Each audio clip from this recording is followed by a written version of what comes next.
When I was in my early 20s, I was so much more adventurous than the pastor who stands before you now. Still foolish enough to believe in my own ability to meet any situation I stumbled into, I traveled the world, seeking all the excitement which life might bring my way. More than once, I ventured into worlds beyond my meager capacity for wisdom. With a reckless spirit, a rail pass in my pocket, a backpack slung over my shoulders, and several $100s worth of traveler's checks. Yeah, traveler's checks, that's how long ago it was. I had several $100s worth of traveler's checks tucked into my wallet when I boarded a train in Zurich, Switzerland, bound for Athens, Greece. Despite my youthful vigor, I was tired. Several months of backpacking in Northern Europe had left me weary.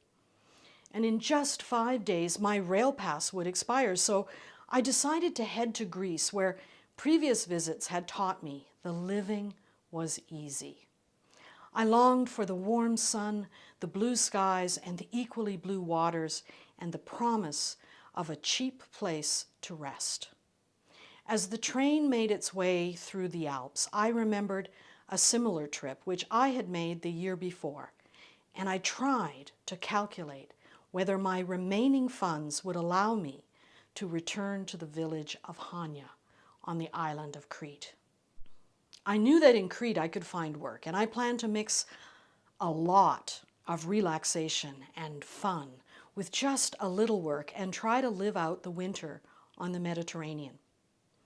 As the train rattled through Austria towards what was then Yugoslavia, it began to get dark. And I was disappointed that my journey through Yugoslavia would be completed in darkness. I remembered my previous journey by car through Yugoslavia, and how at the time I had marveled at the diversity of this strange little country. I remembered men and women driving oxen as they plowed their fields in much the same way as their ancestors had done. I also remembered my surprise at entering the ultra-modern section of the city of Belgrade, the showcase of the dictator Tito's communist regime. I fell asleep pondering the sharp differences between the lives of the poor in the villages, who appeared to live without any modern conveniences at all, and the lives of those who inhabited the city of Belgrade, with its towering buildings and streets filled with automobiles. Several centuries seemed to coexist in this Yugoslavia. I was awakened by the sound of people shuffling to find their papers as the train conductor instructed us to get our passports and visas ready for customs inspection.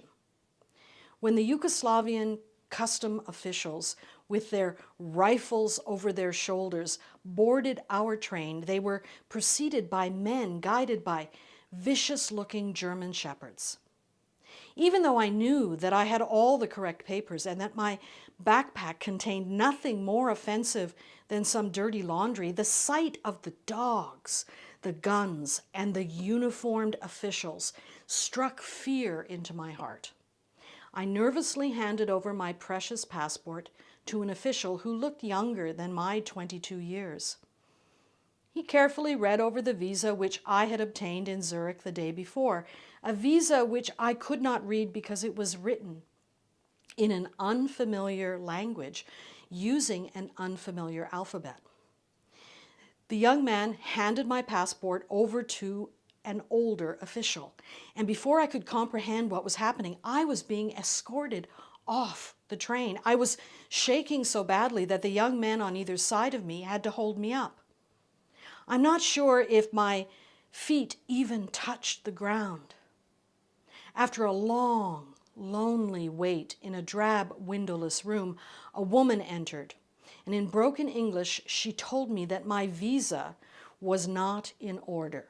Not in order, not in order. She kept repeating it. I gathered from what she was trying to unsuccessfully explain to me that my passport contained the visa from my previous visit to Yugoslavia, but was missing an official exit stamp. She demanded to know why there was no exit stamp in my passport. No exit stamp. Not in order. Needless to say, I could not explain. I told her that I had only spent a little over a week in Yugoslavia the year before, and then I had gone on to Greece. I told her that I didn't know that an exit stamp was necessary, and that I couldn't understand why the Yugoslavian consulate would have issued my current visa if my paperwork was not in order. She kept insisting that I needed an exit stamp. Not in order, not in order, exit stamp. After several fruitless attempts to try to get her to tell me what I was supposed to do, I found myself in a small, dark room. The only small window was reinforced with bars. In the darkness of a Yugoslavian holding cell, I sat down and I began to cry. I cried like I have never cried before or since. I was terrified, and my sobbing racked my whole body as I trembled in uncontrollable fear. After a while, I became conscious of a sound which did not come from me. Shh.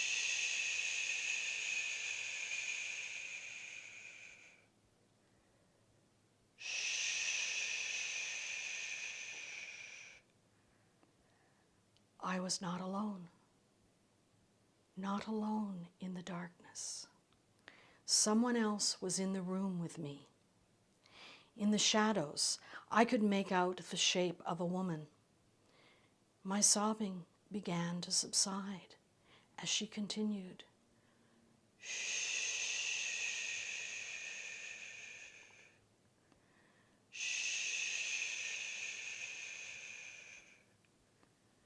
The woman began to pace back and forth in our tiny room, and gradually her shh turned into humming. She hummed unfamiliar tunes which somehow managed to calm me. Occasionally her humming would turn into singing. She sang softly and quietly, and my sobbing eased. In the shadows, I couldn't see how old she was. Her hair was long, dark, and curly.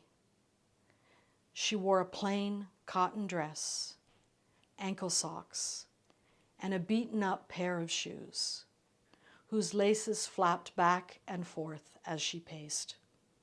It took only a few hours for my traveling companion to contact the British Embassy, sort out the mess, and secure my freedom. The sunlight was just beginning to find its way into our cell when my captor arrived to release me. As I left, I took a close look at my roommate. I smiled, hoping that she would understand my smile as gratitude for her kindness. Her tender sounds had calmed me and helped me through the darkest night of my life.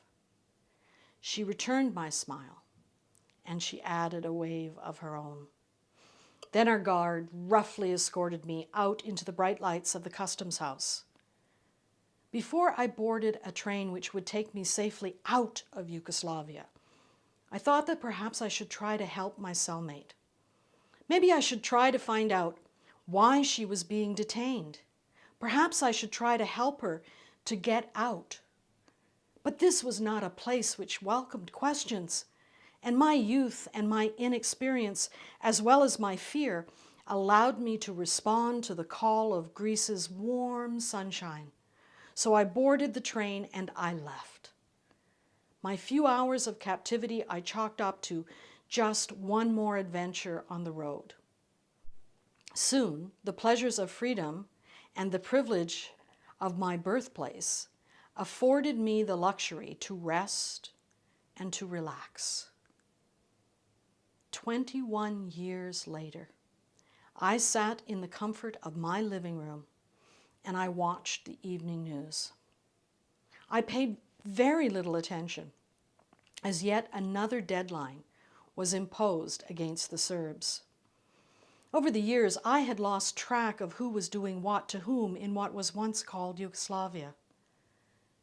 As a reporter droned on and on about the massacre, of an entire village, the camera zeroed in on an old man who was wailing. The old man, he rocked back and forth as he tried to explain to the reporter the atrocities which had just been committed. He pointed to a body which lay in the bush behind him, and the camera angle widened, and the lower half of a woman's body became visible. She wore a plain cotton dress, ankle socks, and a beaten-up pair of shoes. I knew it wasn't her. The old man tried desperately to get her story out. The voice of the translator explained that she had been forced to watch the execution of her sons. Then she was raped, stabbed, and finally shot in the head. The old man, he went back to his wailing. He rocked back and forth. And even though I knew it wasn't her, from somewhere deep inside of me, there came a sound.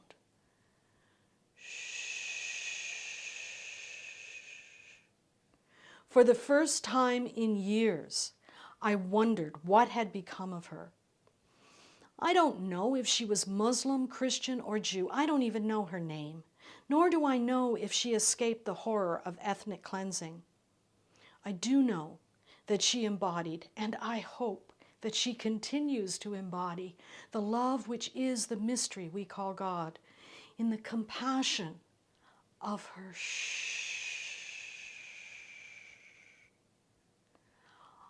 On a dark evening, long ago, what remained of a band of rebels who were followers of a political radical gathered together in the house of one of their supporters. The doors of the house were locked because the rebels feared the authorities. Their leader had been executed just a few days before. The rebels feared for their own lives. Rumors had been circulating that their leader was not dead. Suddenly, I can't tell you how, they felt their leader's presence among them, and they heard, "Peace be with you." Amid their fear and grief, in the turmoil of their attempts to figure out what to do next, in their panic about the dangers which surrounded them, they felt the presence and heard the words, "Peace, shalom, peace,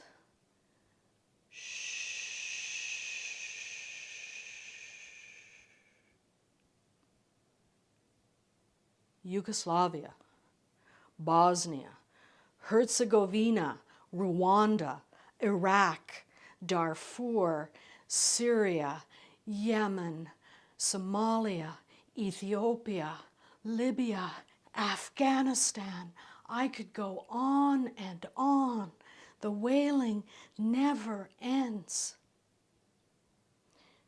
This week, we listened as a distraught Afghani mother wailed as she begged for help after being separated from her toddler in their desperate attempt to escape the horrors of war.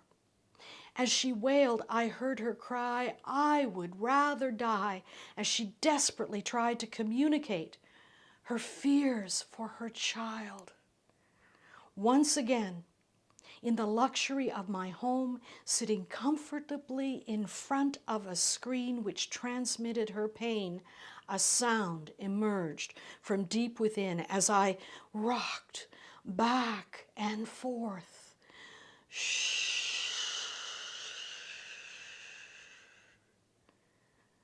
Peace.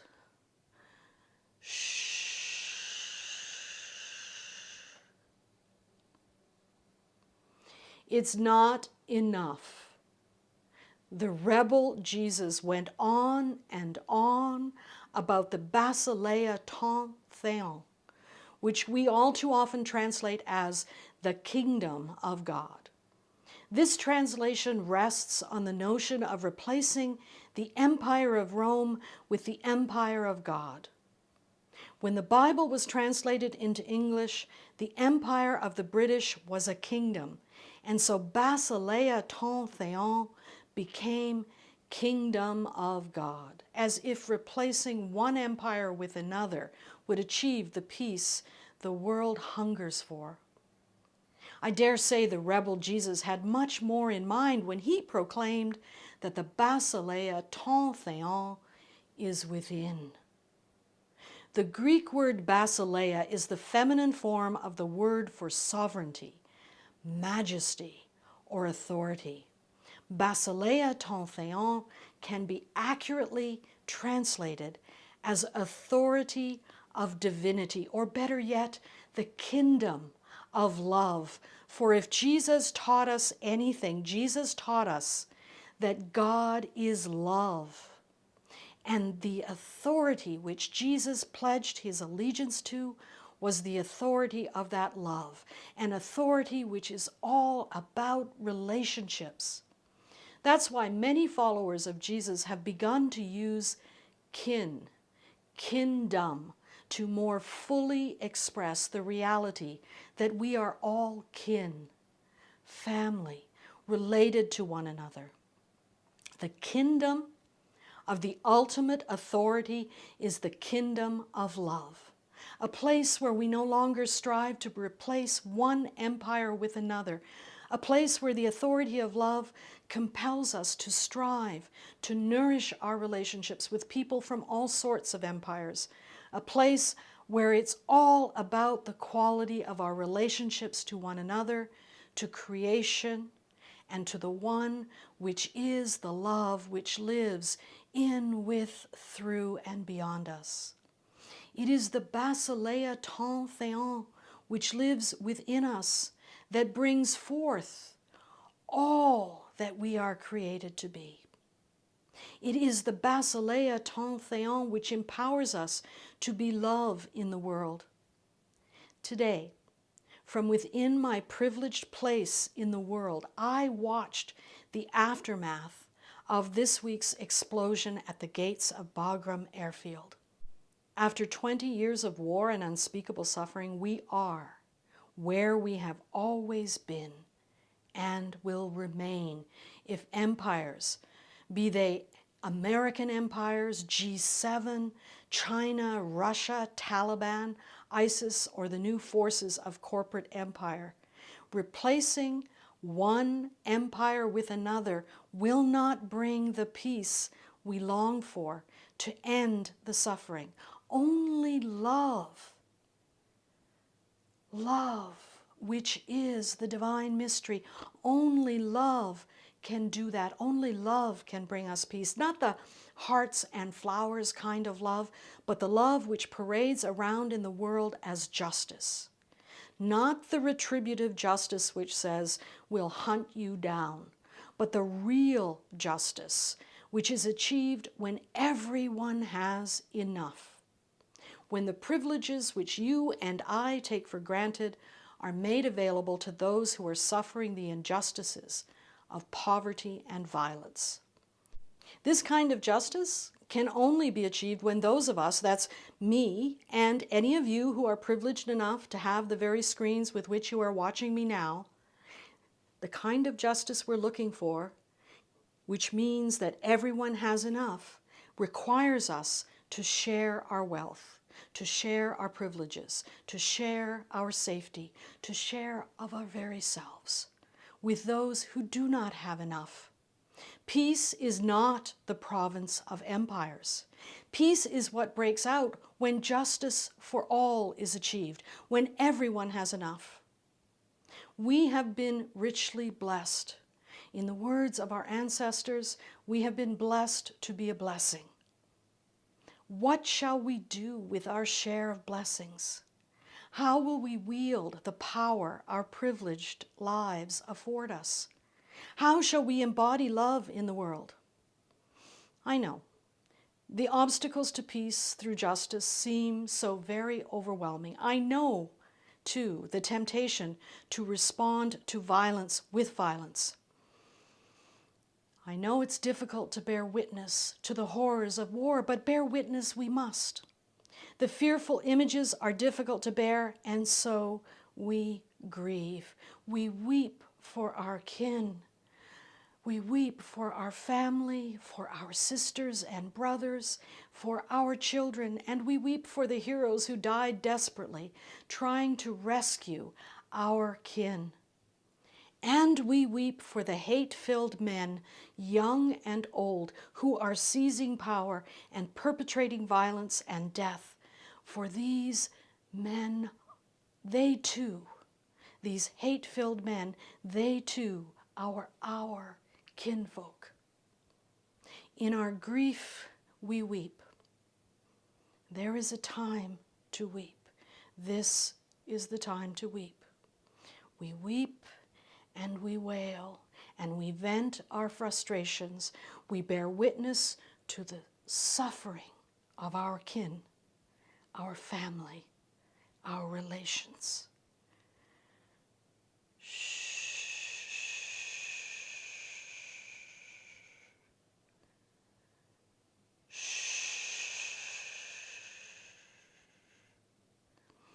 We do not grieve as ones without hope.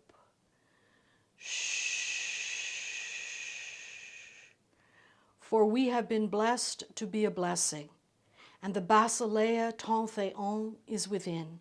The authority of divinity is churning within us as the world waits for love to rise again in, with, through, and beyond us.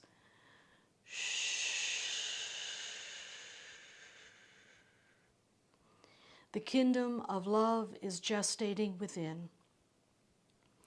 Today we weep.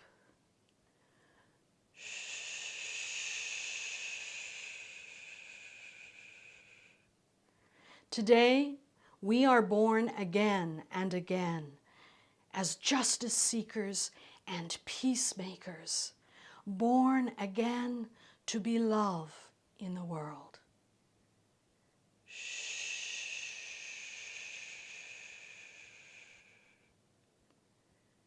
Peace. Peace.